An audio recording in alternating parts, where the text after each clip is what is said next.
মুন্সিগঞ্জের গজারিয়ায় ১৩ বছরের এক কিশোরীকে জোরপূর্বক ধর্ষণ, ভিডিও ধারণ ও পরবর্তীতে ধারণকৃত ভিডিও সামাজিক যোগাযোগ মাধ্যমে ছড়িয়ে দেওয়ার ভয় দেখিয়ে একাধিকবার ধর্ষণ ও ৫ মাসের অন্তঃসত্ত্বার ঘটনায় ভুক্তভোগী পরিবারের পাশে দাঁড়ালেন স্থানীয় সংসদ সদস্য মোহাম্মদ কামরুজ্জামান রতন।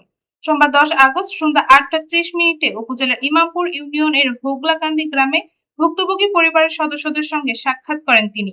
এ সময় অন্যান্যদের মধ্যে উপস্থিত ছিলেন উপজেলা নির্বাহী অফিসার উম্মে হাফসা নাদিয়া, সংসদ সদস্যের সহধর্মিণী নূরে জান্নাত রশনি, গজারিয়া থানার অফিসার ইনচার্জ মোহাম্মদ সাব্বির হোসেন, জেলা যুবদলের সদস্য সচিব মোহাম্মদ মোজাম্মেল হক মুন্না, সাবেক কেন্দ্রীয় স্বেচ্ছাসেবক দল নেতা সাইফুল শিকদার, সাবেক জেলা ছাত্রদল নেতা আমিনুল ইসলাম জসিম, উপজেলা যুবদলের ভারপ্রাপ্ত আহ্বায়ক খন্দকার জালাল রিমু, সদস্য সচিব নাজির শিকদার, ভবেরচর ইউনিয়ন বিএনপি সদস্য সচিব নুরুল আমিন সরকার, যুবদল নেতা সবুজ শিকদার, রেজাউল করিম তারেক, উপজেলা জাসার সভাপতি সোলাইমান প্রধান, উপজেলা ছাত্র দলের আহ্বায়ক মোহাম্মদ মিজানুর রহমান মিজান প্রমুখ। এ সময় সংসদ সদস্য কামরুজ্জামান রতন অশ্রুসিক্ত কণ্ঠে বলেন, আমরা ধর্ষিতার পাশে আছি, তাকে সামাজিকভাবে প্রতিষ্ঠার জন্য আমি সর্বোচ্চ সহযোগিতা করব এবং যারা এই জঘন্য কাজে জড়িত তাদের বিচার নিশ্চিত করব।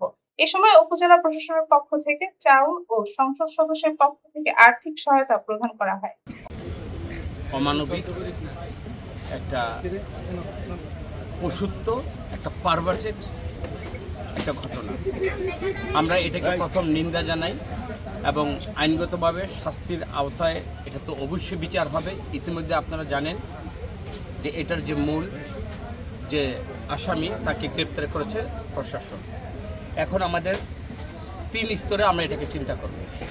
সেটা হলো যে আইনগতভাবে তাকে যে অ্যারেস্ট করা দরকার ছিল, আইনগতভাবে তাকে সর্বোচ্চ তার বিচারের ব্যবস্থা করা, প্লাস এই যে মেয়েটা একটা মাদ্রাসায় পড়তো, তার যে সামাজিক যে একটা পরিচয়, এই পরিচয়টাকে আমরা এমনভাবে আমরা তাকে বন্ধুত্বের খাতিরে আমরা পাড়া প্রতিবেশী এবং আমরা যারা আজকে আমার নেতৃবৃন্দ সহকারে আপনার মধ্যে সবাই একটা মেসেজ দিতে চাই, যার পশুত্বের কারণে একটা সামাজিকভাবে এই পরিবারটা আজকে ছোট হলো, কিন্তু আমাদের তরফ থেকে মানবিকভাবে নৈতিকভাবে অন্তত ভিকটিমের পাশে দাঁড়ানোটা এটা আমাদের কাজ।